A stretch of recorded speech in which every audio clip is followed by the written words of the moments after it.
Hi guys! Magandang araw po sa inyong lahat. So ipapakita ko lang sa inyo mga boss itong cylinder head ng inline 4 engine ng Honda CBR ko.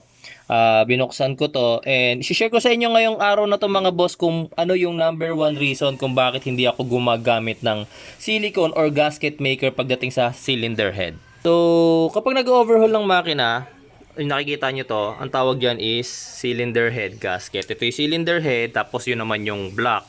So yung gasket yung magsisil ng pagitan para magkaroon ng compression para hindi sumisingaw, okay? So kapag sablay kasi yung cylinder head gasket, loose compression din. Okay, so yung ibang mekaniko mga bossing gumagamit ng silicone or gasket maker kagaya nitong CBR na to na binaklas ko. Gumamit sila ng silicone. Ayan, halata naman. Nakikita nyo yung puti-puti na yan. Okay. So, ginagawa nila yan mga boss para daw makasigurado na nasisil ng maayos para nga naman hindi sumingaw or hindi mag-loose compression.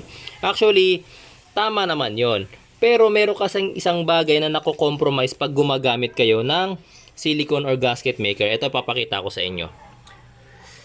Ito, mga butas yan, daanan yan ng tubig. Itong motorcycle na to, kaya ito may tubig, since 4-cylinder to, ginagamit ito sa Honda CBR. Okay, so liquid cooled yung ganong klase ng motorcycle. Yung ibang motorcycle kasi oil cooled lang, so wala silang tubig, wala silang radiator, wala silang coolant. Okay, so yung ganong klase ng motorcycle meron.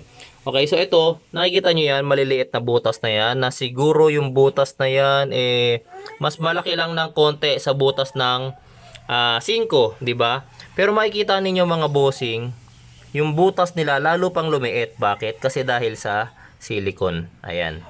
Silicone or gasket maker. Ito laki nga oh. Laki nga nung bumara. Lalo na rito. Nakikita nyo yan? Ayan.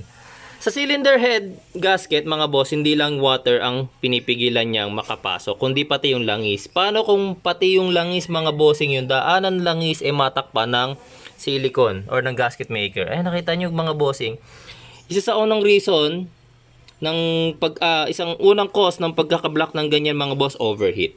Overheat kasi mga boss, hindi nakakadaloy ng maayos yung coolant or yung tubig sa loob ng inyong makina. Okay, so water passages ng inyong makina. Another reason another cause mga boss, kapag yung oil hindi nakaakyat ng maayos sa inyong cylinder head, syempre may mga moving parts dito sa taas.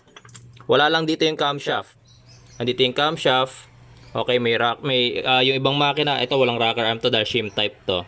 Okay, yung camshaft kailangan may langis. Okay, so kapag walang langis yun mga boss, metal to metal kasi yan na nagkikiskisan. Okay, so masisira, magwe-wear and tear. Okay, so pag yung langis hindi nakakyat dito sa taas dahil na block nung silicone or gasket maker na nilagay ninyo, sira ang makina.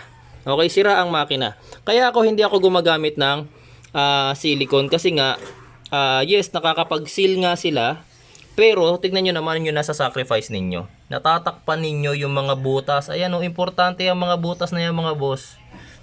Sabihin na natin yung ibang butas hindi natakpan, swerte kayo, hindi natakpan yung iba, di ba? Pero paano na lang mga bossing kung syempre kapag nilagay nyo na to di ba? Ang unang ginagawa, ito yung block nya. Ang unang ginagawa ng iba dyan, lalagyan na to ng silicone. Silicone or gasket maker, lalagyan yan. Halata naman di ba? Tapos ilalatag ngayon yung head gasket, ipapatong dyan. Tapos pagkapatong sa ng head gasket, yung mismong head gasket lalagyan ulit nila ng silicone yun para yung taas naman magkaroon ng seal. O kaya yung mismong cylinder head, ayan. Dito lalagyan nila yan. Okay? Ngayon ipapatong. Siyempre yung silicone, basa pa. Okay? So kapag inipit nyo yon, parang kakalat siya. So yan yung isa sa mga nangyayari. Napupunta siya sa mga edges. Ayan, kaya nga sa gilid meron napupunta sa edges, napupunta sa mga butas, kagaya niyan, ayan. Okay. So unang-unang nasa sacrifice mga boss yung daloy ng tubig, yung daloy ng coolant sa loob ng inyong makina. Unang-unang nasa sacrifice yun. Another reason mga boss is yung another cause is yung napipigilan naman yung daloy ng langis para makaakyat sa inyong cylinder head. Sa cylinder head, ganyan kaliliit yung butas. Sa block, pansin nyo ganito lang, pero yung ibang makina, kung gaano kaliliit yung butas dito, ganun din.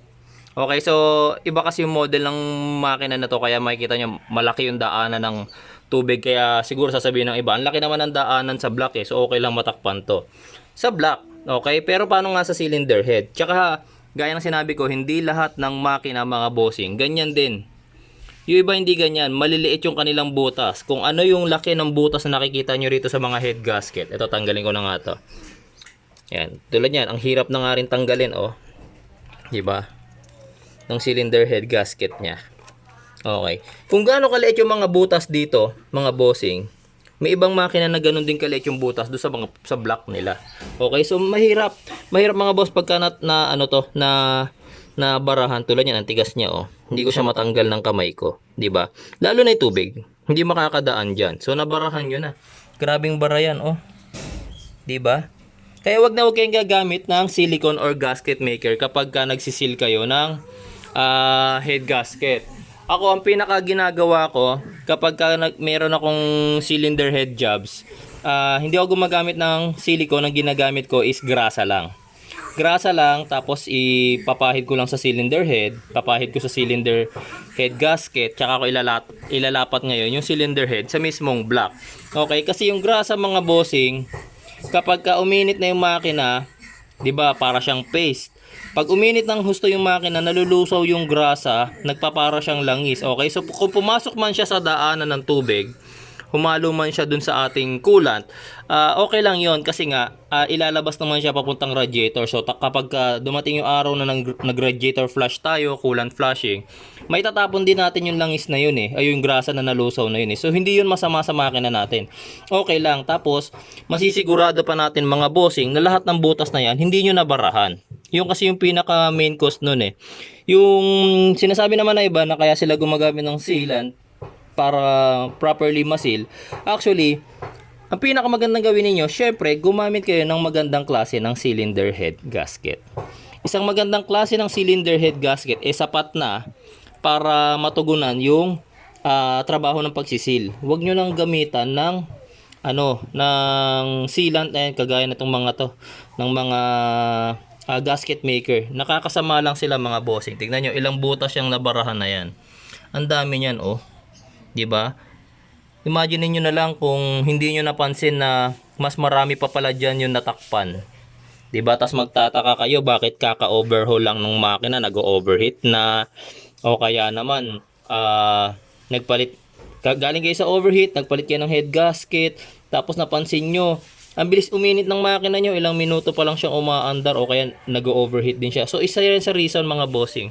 Kaya payo ko sa inyo, wag na wag po kayong gagamit ng silicone or gasket maker sa cylinder head. Ayan.